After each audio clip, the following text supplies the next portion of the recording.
third Thursday of Lent, the preaching of the Samaritan woman. The woman therefore left her water pot and went her way into the city. This woman, once Christ had instructed her, became an apostle. There are three things which we can gather from what she said and what she did. 1.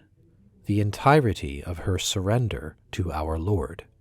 This is shown, first, from the fact that she left lying there, almost as if forgotten, that for which she had come to the well, the water, and the water pot.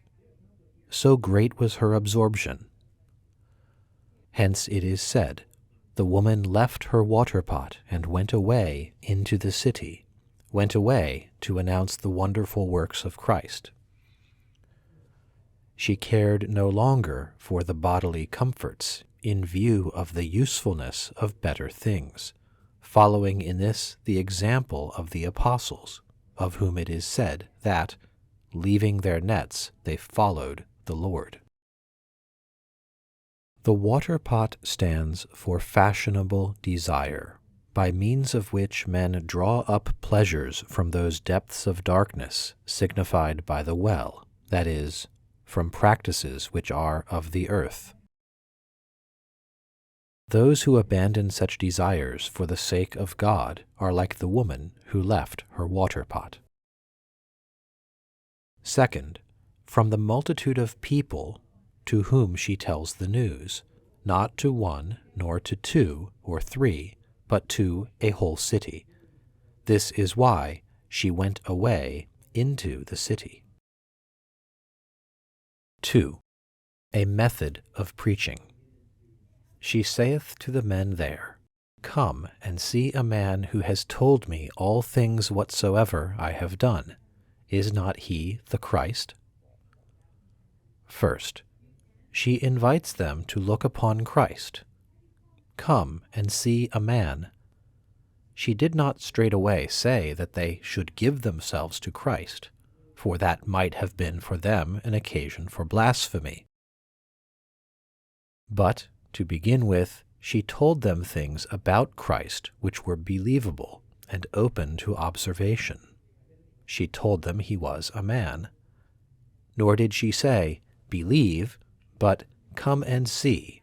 For she knew that if they too tasted of that well, looking, that is, upon our Lord, they too would feel all she had felt. And she follows the example of a true preacher in that she attracts the men not to herself, but to Christ. Second, she gives them a hint that Christ is God when she says, A man who has told me all things whatsoever I have done. That is to say, how many husbands she had had.